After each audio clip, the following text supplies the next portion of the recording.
Thank you for inviting me here. And yes, today I'm going to show you some baskets from the Dryad Handicraft collection.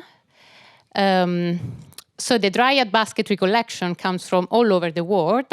So I will be not focused on one island only, but on the baskets from the islands of Borneo and Ceylon, now Sri Lanka.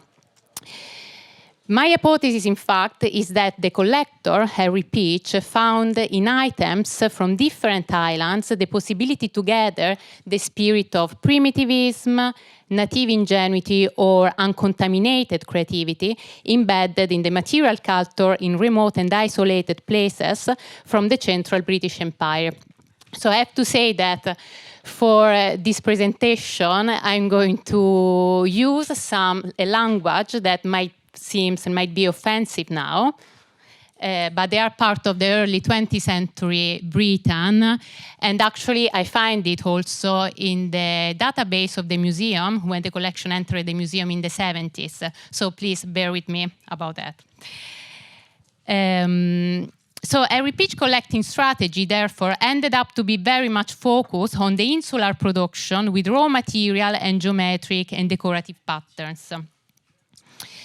The collection is now at Leicester Museum and Art Gallery, which is a small local authority museum in the city of Leicester, which, as you can see, is quite geographically provincial, but this collection really reveals a global network of relationships around the city of Leicester.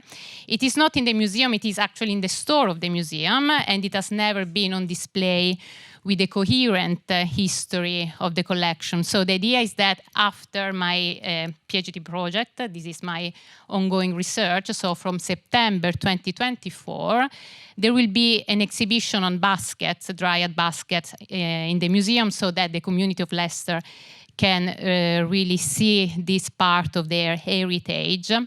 The collection entered the museum in 1969 as a school loan collection, and this is an important point for me because, in fact, the collection was gathered with this scope to be a collection for practice-based education, and in the 70s it was supposed to go around different local schools in the county. Let me give you an overview on how the interest in collecting baskets from Ireland began. The objects were collected by Harry Peach of Leicester between 1918 and 1936. So an interest in collecting handicraft that arisen after the First World War.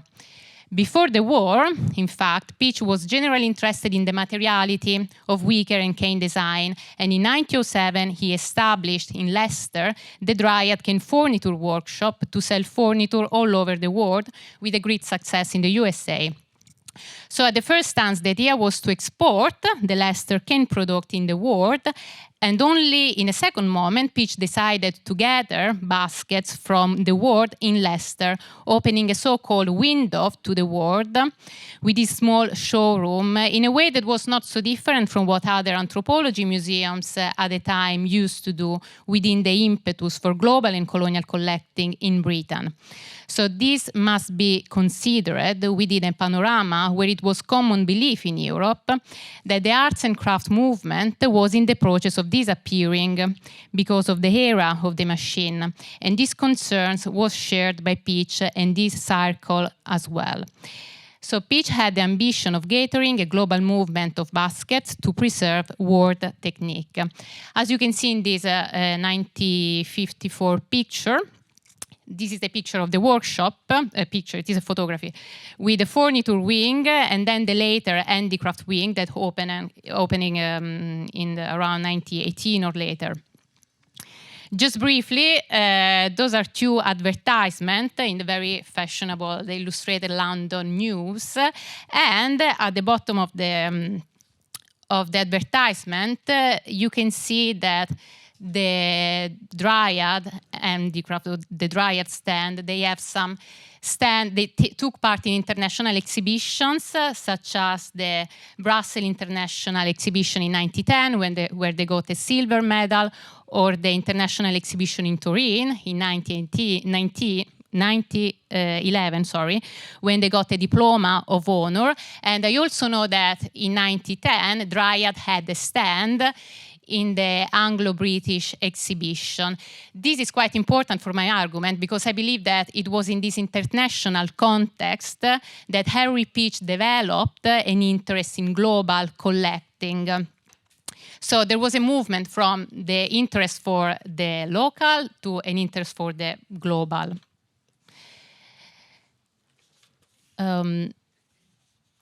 So why did Peach start the collection of baskets? For two main reasons, for business and for education. For business, because after the First World War, the request for cane furniture, so the first business, decreased enormously, and Peach had to invent a new business idea. He decided to sell raw vegetable materials to reproduce the baskets from the world on display in the showroom. So the collection of baskets from the world must have been of inspiration for the makers in Leicester. It was supposed to be representative of samples of baskets to recreate. The second reason is for craft practice education. So to provide samples of primitive design, considered good design, so that the students of the School of Arts in Leicester and whoever was interested in handicraft could take inspiration from the baskets. And in this way, Peach promoted a process of appropriation of indigenous design and patterns. This implies a fascination for material culture of other nations within an interesting historical moment because the British Empire was in the process of fracturing during the 1920s. In this context, Peach decided to take inspiration from what other cultures did. A 1928 local newspaper article makes it clear that the Dryad Handicraft showroom was conceived as a museum and was a place of pride for the local context. It claimed, quote, "At the Dryad headquarters is maintained a museum collection of examples of native work from all over the world, including some of the most remote and little-known peoples. And this collection is often consulted and examined by teachers and students of this craft, who find in it a fruitful source of ideas and inspirations." End quote. So there was very much educational scope with handicraft, and the commercial showroom was slowly becoming an unofficial space for education, where basket has a crucial position for craft practice scope. How did Peach collect baskets from the islands? This is very much the topic of my PhD, actually. Peach was not a field collector. But the Dryad basketry collection demonstrates the network of relationships between the city of Leicester and the wider world. Peach gathered the baskets from different colonial and imperial channels that testifies that Peach's collecting strategy was not so different from the ones of other museums of the early 20th century Britain. Despite Peach was considered an amateur or a connoisseur, far from the official museum channels of collecting, he gathered objects because of the same network of relationships that other contemporary museums had. In fact, he was in contact with colonial administrators, missionaries, and dealers from the European continent that represented the same kind of field collectors that served museums in their collecting practices. This is why I believe that other small local authority museums in England might have in their store similar collection to the Dryad baskets. The Sarawak province in the island of Borneo, for instance, is represented by items purchased from the colonial administrator Charles Hawes. Hawes was colonial administrator in Sarawak between 1886 and 1907. He sold some objects to Peach, but his collection is spread in different museums in Britain and mainly at the British Museum with more than 1,200 objects. But I find also other objects donated by Charles Hawes at the University of Cambridge Museum of Archaeology and Anthropology and at the University of Oxford's Pitt Rivers Museums. So quite well-established and famous museums. But what I'm trying to say is that it is likely that other small local authority museums in England, such as my museum in Leicester, this museum might have collection whose historical importance is relevant and linked to colonialism and insular heritage as much as the collections of the British Museum are. But they are unknown, so we have to discover this legacy. The baskets in Leicester represent one of these collections. This basket from Sarawak was purchased from Charles, and this handwritten label means that it was on display for an exhibition in the Dryad Handicraft showroom. We can see in the upper part of the basket some typical patterns from Sarawak that we can find also in other items and in other mediums, on other mediums in the Dryad collection. So we can find other patterns from Sarawak in this cloth purchased by Harry Peach in the Wembley 1924 and 25 Wembley Empire exhibition. And I believe that on this occasion, for the first time, Harry Peach met Charles Hawes, because on this occasion, Charles Hawes was a kind of curator or a person that organized the Sarawak pavilion. And after this first encounter, then they developed a relationship between people interested in material cultures and dealer. Other decoration for the Sarawak region in the Dryad collection are represented in this stick for sewing tools from Sarawak. A focus on decorativism and creative patterns is the fil rouge among the Dryad object.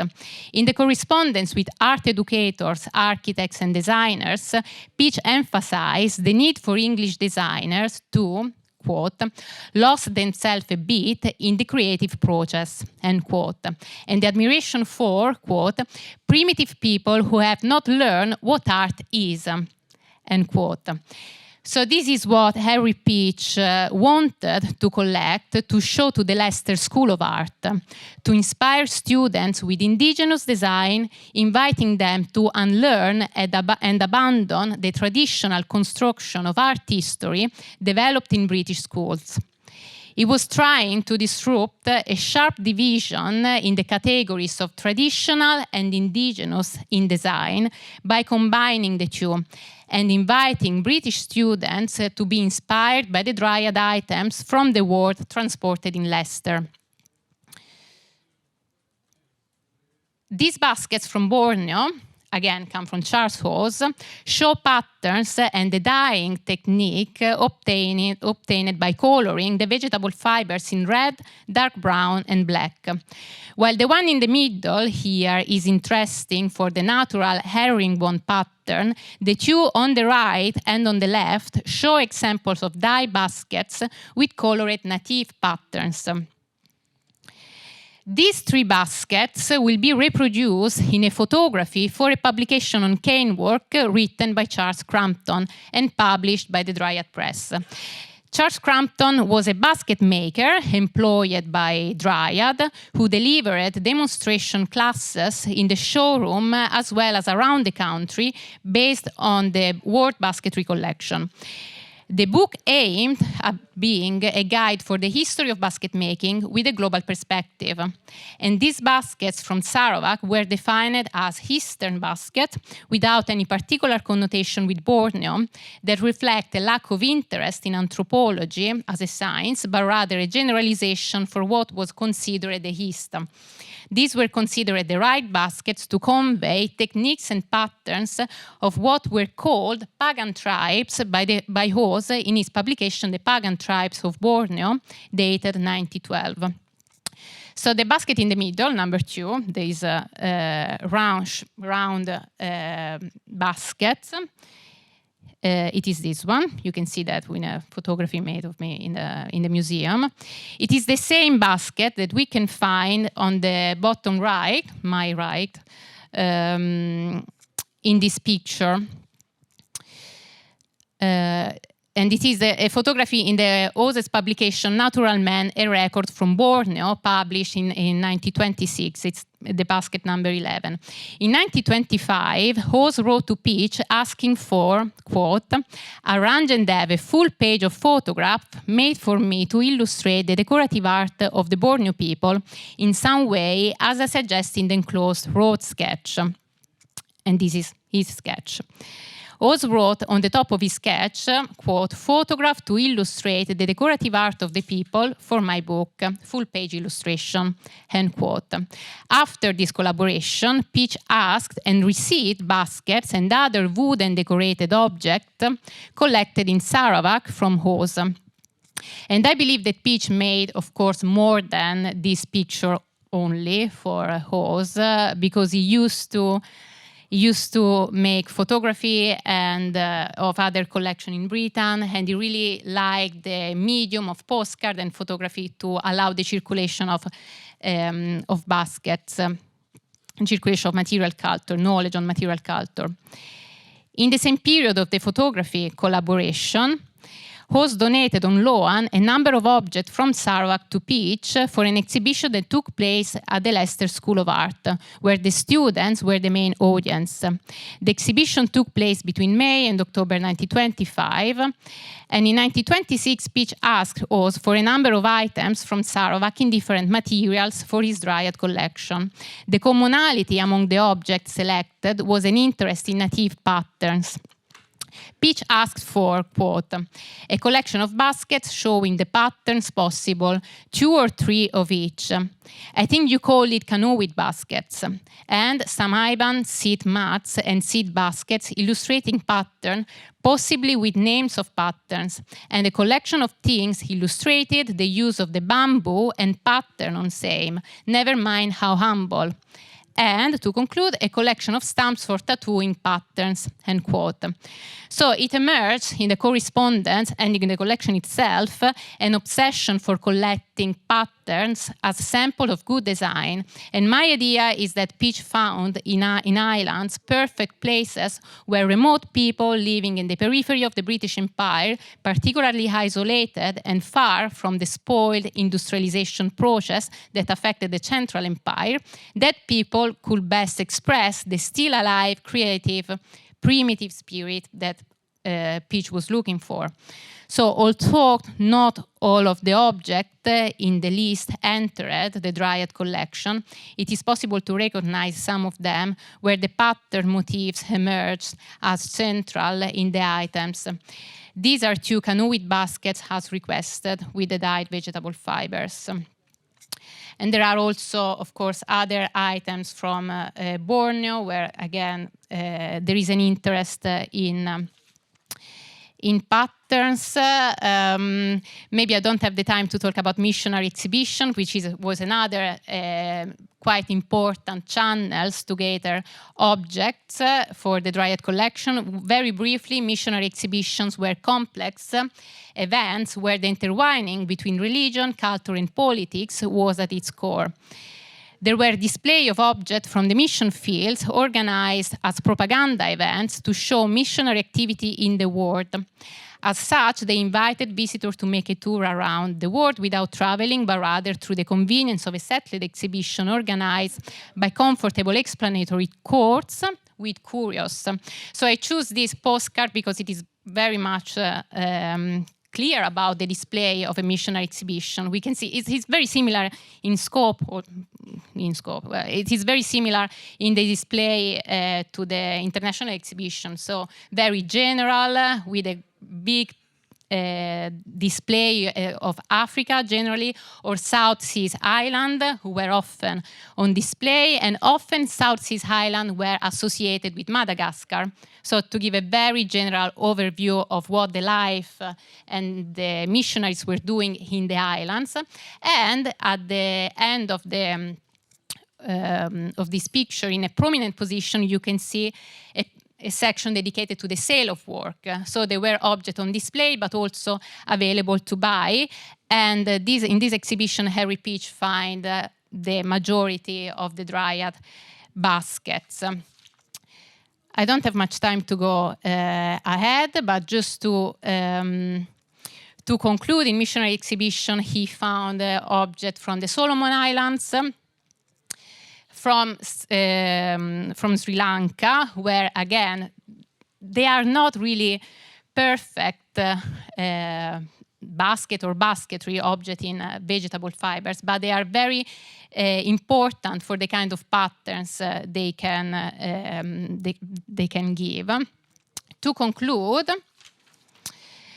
the number of baskets from different islands in the Dryad Handicraft collection represent a case study to investigate how craft practice was repositioned in design education in the early 20th century Britain, with a perspective that look at the insular factor as a whole colonial entity. Baskets from islands were considered important examples of good design to reproduce a worldview that valued primitivism and used it to improve craft practice education in Britain for a better future national trade. So there was a connection between education and business. This is the point I want to underline. So there was an intertwining between that.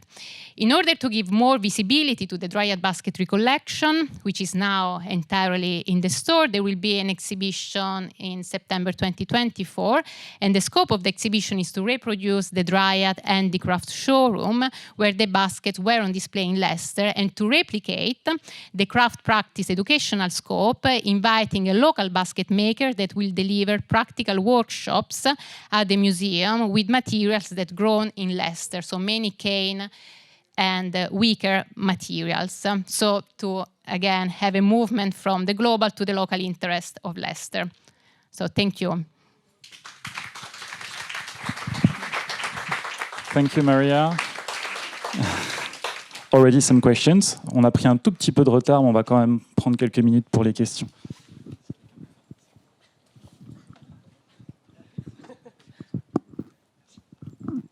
Thank you very much, Maria Carrà. It was really interesting. I have one question, is that do you know if there are people from Borneo and all these regions that are aware of this collection, and if there has been an interest for them, if they know or if they don't? That's my first question. And the other question is that in the Pacific Islands, weaving and basketry are often women's work, and that's why we don't find them often in collections, because the material is very fragile. But for example, in the Kanak inventory heritage, we can see that we have much less women's work than men's work, and I don't know if this, gender studies kind of impact, because it's a men that put this collection together, and it's not that often that men were interested in what is often in the Pacific, but that's not the Pacific, but women's work. So if you have, yeah. Thank you. Really, I think he was interested in baskets very, very generally. So there are also baskets from, a lot of baskets come from Africa, for example. So do you think it is weird, it is strange to have a collection of baskets generally, because they are objects made by women? Do you think it is weird? It is unusual, yes, I mean that. So for the matter of gender, I think, yeah, this is a collection. I think he was generally interested in baskets without considering the gender. Yeah, I think it was generally. I also think that he ended up, basically what I find in archive, he ended up to be involved in these colonial channels such as missionary exhibitions or channels related to the empire without really considering his political interest. So he had some disconnection between his political interest and handicraft as well. He was interested in education, and he found objects that, in fact, are not really very good baskets, I believe. He was also interested in better baskets, but in Britain, because he was not a field collector, in Britain he found what he found. So he ended up with this collection of not perfect, not very good baskets, because he was interested in the patterns too for the people of the School of Art. About the first question, whether or not I know people from Borneo, no, not yet. If you have, yes, if you have some information, some people I can contact that might be of interest for that, just let me, yeah. Okay, but I think that in Britain there are many, many collections of Borneo items. Just one more question here. Merci, bonjour. déjà, vous avez dit, ok, ce monsieur-là, merci à lui, parce que du coup, il a acheté plein de paniers et tout. Et en fait, c'était pour en faire des reproductions. Donc à l'époque, on ne les vendait pas avec le mode d'emploi, ni quelle matière utiliser. Alors, comment en fait ils faisaient pour reproduire exactement les mêmes? So you mentioned that some of the baskets were bought and collected for reproductions. The question was about the choice of material and technique. How do they ensure that the material was used at that time? How did they choose it? For the British people, for the British students who need to reproduce, the patterns were mainly reproduced actually not on baskets from the British side, but mainly for other kind of design that could be on wood or even on paper, on chairs. So they copied the patterns, not necessarily on basket, but mainly on other materials. So it was an interest in the patterns. I think he was also interested in the materiality, but because formally he was a person interested in wicker and cane furniture. So it is an hybridism of things. Thank you.